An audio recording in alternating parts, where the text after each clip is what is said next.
now on Denver 7, extreme heat scorching the Front Range. Our Denver 7 weather team is tracking just how hot it will get. Us kids are the future, and we demand more than thoughts and prayers. We demand policy and change. Plus, Coloradans demanding change as part of a nationwide call to reform gun laws. I don't do as many leisure activities. I'm not driving as much. I'm not spending money maybe on going out to eat.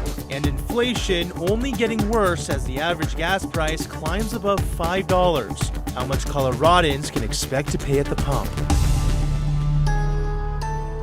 It was just a matter of time. The hottest day of the year so far strikes on a Saturday, but that didn't stop plenty of folks getting out and about today. All right, let's get right to Denver 7's Katie LaSalle. Katie, we literally just hit 100 degrees in Denver, tying the heat record for today. It was a scorcher of a Saturday here across the Front Range, and we'll continue to see very toasty conditions for the rest of this evening before we gradually cool down to around 60 degrees by morning. But right now it is 97 degrees in downtown Denver, 99 out at the airport. Mayan just said it, 100 degrees out at DIA. Now tomorrow we have another very toasty day on tap, mid to upper 90s, a degree or two cooler than what we experienced this afternoon, with just a few storms popping up in the late afternoon, mainly over the northeastern corner of the state. It will get hot in a hurry once again tomorrow morning. We'll start off under a sunny sky, 69 degrees by 7 o'clock. Around 80 by 9, 11 nearing 90, and we're expecting a high of 95 in Denver. Triple-digit heat down across the southeastern corner of the state and over the eastern plains. We'll talk more about that chance for storms first starting in the mountains, moving east as we go through the rest of the show. All right, Katie, thank you. Across the country, Americans are calling on lawmakers to take action on gun control. The group called March for Our Lives organized demonstrations in more than 450 cities today. The largest rally was held in Washington, D.C. That's where the group's founder, a Parkland massacre survivor, called for change. If we did that and put our politics aside and demanded our politicians in Washington acted, we could cut gun deaths in half this decade. That would be 250,000 lives saved. 250,000 people like your best friend. But the way that we do that is by showing up every single year. Now here in Colorado, hundreds gathered in Denver as part of the national call to action. Denver 7's Patrick Perez spoke to several Coloradans there who all say it's time for something to change. How many excuses? On a hot summer day in Denver, a call for action. I ask everyone to please start caring about gun violence before it affects you or someone you love. Saturday's demonstration at Civic Center Park was one of many planned around the country as part of the National March for Our Lives movement.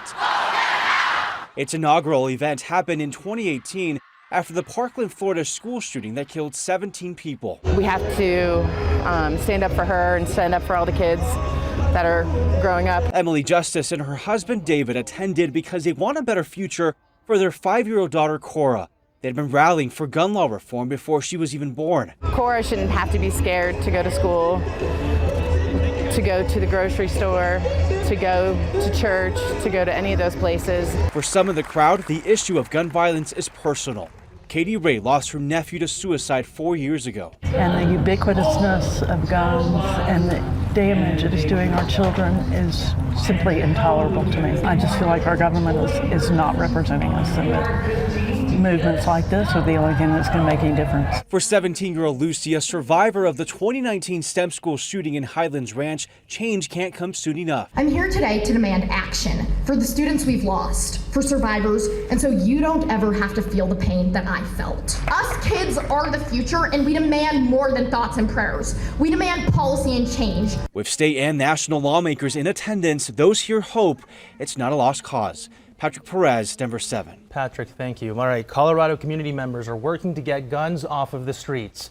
Today, the Broncos, along with Aurora and Denver City Council members, held a gun buyback event. They partnered with the nonprofit Raw Tools, which melts down the donated guns into garden tools. The buyback is a drive-through event, meaning you can give back guns while remaining completely anonymous. Now, if you missed today, the groups will hold 3 more buybacks through the end of the year. The next one is July 16th at the Park Hill Golf Course. In Clear Creek County, a sheriff's deputy shot and killed a man overnight who tried to stab another deputy. Deputies say they were called out to help a driver near Silver Plume who got into a crash. They say the driver became uncooperative and was armed with a knife. They tried to negotiate with him until they say he tried to stab a deputy. That's when a deputy shot and killed him. CBI is investigating. All right, now to the coronavirus. The CDC says all counties in the Denver metro are currently experiencing high rates of spread. In Denver County, there are 350 cases and 11 hospitalizations per 100,000 people right now. Local health experts say this increase is not surprising at all. We're learning to live with this, and there are obviously really great ways that we know work to keep you from getting real sick. And I think that's the key. There's been a lot of parties and a lot of gatherings, I think, that have been going on that are probably perpetuating some of this spread. Local health experts say while cases and hospitalizations are rising, we're nowhere near the record levels during the Omicron surge. And when it comes to the Stanley Cup, Ball Arena says it's working with the NHL in the city to keep up with health and safety guidelines. As of today, masks are strongly encouraged but not required. We also checked with both of the Avs' potential opponents, the New York Rangers and the Tampa Bay Lightning. Hillsborough County, Florida, where the Lightning play, is also experiencing high COVID-19 spread, but Amalie Arena there does not have a mask policy. In New York, where the Rangers play at Madison Square Garden, the COVID-19 risk is considered medium. MSG also does not have a mask policy in place. Now, a new report shows inflation is rising much faster than expected. Case in point, gas prices, the national average hitting above $5 a gallon yesterday. ABC's Deidre Bolton has more. Americans feeling the pinch from the grocery store. You can see I only have a little bit of bags. That's $134. To the gas pump. We don't want to use the car too much because it's pointless to be wasting gas right now. Consumer prices up 8.6% in May, the largest yearly increase since 1981. American families spending $346 a month more than they were last year for the same goods. Gas prices up more than 48% from a year ago. The nationwide average now at $5 a gallon, and groceries up nearly 12%. It's the largest spike in the cost for staples like eggs and meat and bread since 1979. Rising prices have many people thinking twice about their spending habits. I don't do as many leisure activities. I'm not driving as much. I'm not spending money maybe on going out to eat. President Biden insisting his administration is doing everything it can to bring down prices. We've significantly increased the number of barrels of oil that are being pumped out of the reserve we have. We've got 240,000 barrels as well coming from other nations.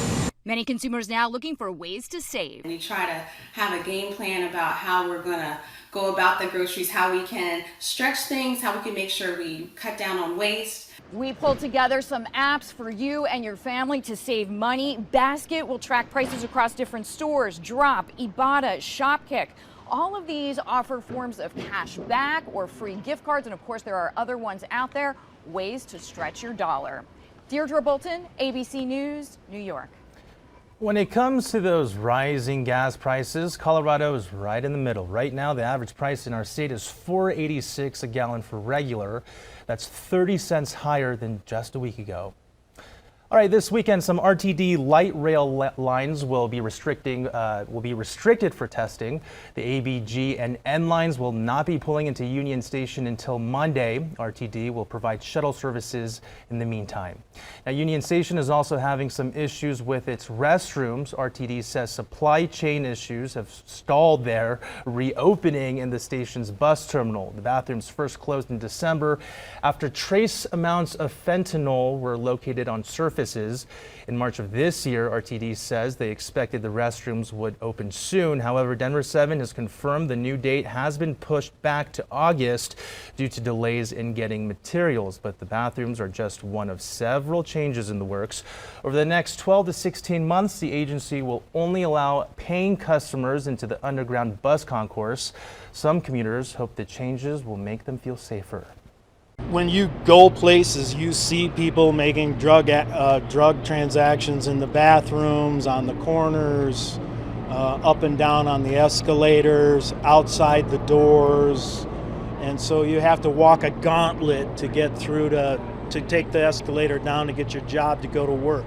I mean, get your ride to go to work. So it's unpleasant. RTD says there will be many new additions in the area within the coming months, including ticket vending machines. Officials also say they may remove some electrical outlets. Coming up, some brave Coloradans enduring this brutal heat for a good cause. Up next, the annual race honoring ovarian cancer survivors. Plus, you might be looking for ways to cool off in this summer heat. What you need to know before heading out to Colorado's waters.